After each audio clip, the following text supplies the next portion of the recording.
Office में बैठा सुरेश आराम से चाय की चुस्कियाँ ले रहा था।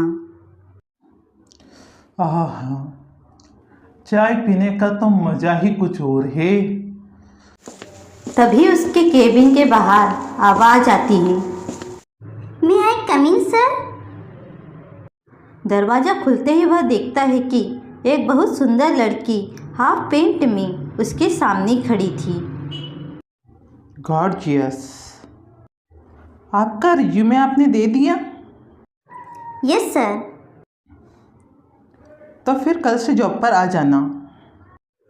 पर इंटरव्यू हो चुका है, तुम जाओ, तुम्हारी नौकरी पक्की। शालिनी चली जाती है।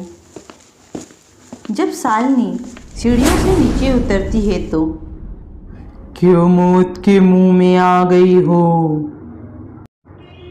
समझ में नहीं आता क्या? शालिनी सब दूर देखती है पर उसे कोई दिखाई नहीं देता। वह बड़ी तेजी से सीढ़ियों को उतरती है और बाहर जाती है। थोड़ी देर बाद सुरेश के केबिन में। हेलो सर, इंटरव्यू हो गया? हाँ हो गया सर। ओके, तुमने अपनी फाइल कंप्लीट की कि नहीं? जी कर ली सर। प्रेम सुरेश का बॉस था। थोड़ी देर बाद प्रेम के साथ अजीबोगरीब हरकतें होने लगती हैं। अरे ये क्या हो रहा है? रात का समय हो चुका है। बाहर कुत्तों के भौंकने की आवाजें आ रही थीं। चमगादड़ अपनी घरों को वापस जा रहे थे और यहाँ प्रेम के पसीने निकल रहे थे। नई पिए आ गई, अब तो तुम्हारा काम बहुत अच्छे से करेगी। कांग्रेचुलेसन।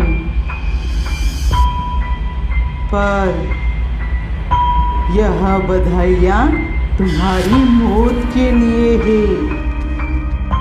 कौन हो तुम?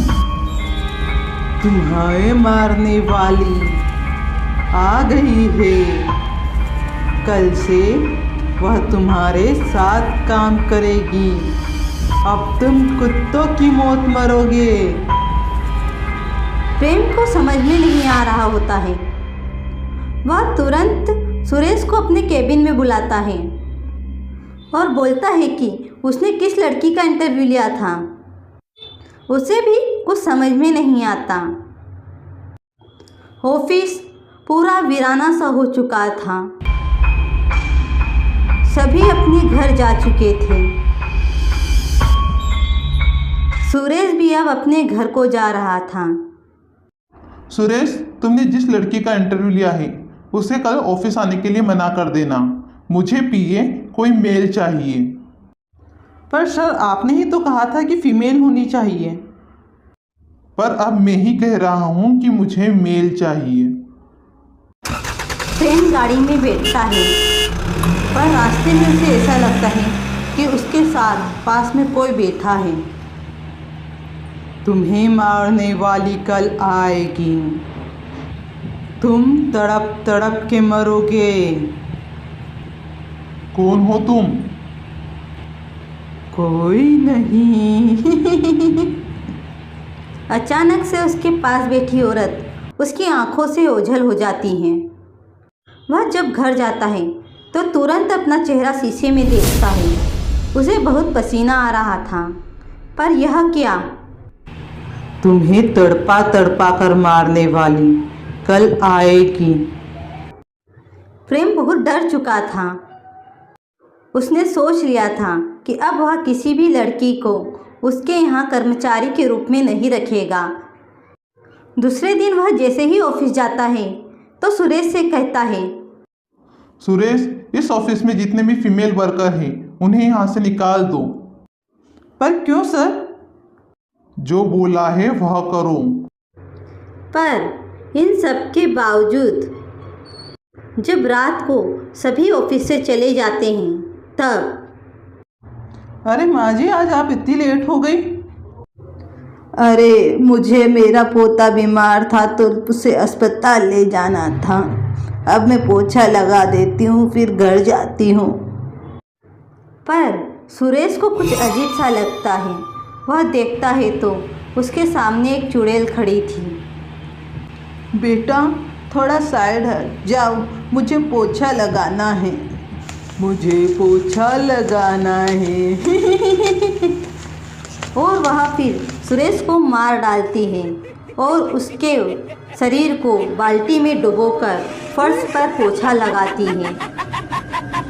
सुरेश के खून से पूरा फर्श खून में लाल हो चुका था और ऊपर अपनी केबिन में प्रेम सोच में डूबा था। आखिर कौन औरत है जो मुझे मारने आने वाली है? नहीं नहीं, मुझे कोई नहीं मार सकता। वैसे भी सारी औरतों को तो आज मैंने काम से निकाल दिया है। तभी वह अपने केबिन की विंडो की तरफ देखता है, जिसके शीशे पर उसे एक चुड़ैल का चेहरा दिखाई देता है।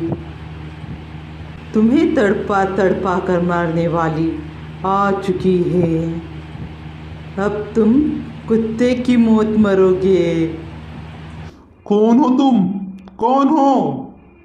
यह कहते ही वह चेहरा वहाँ से ओझल हो जाता है।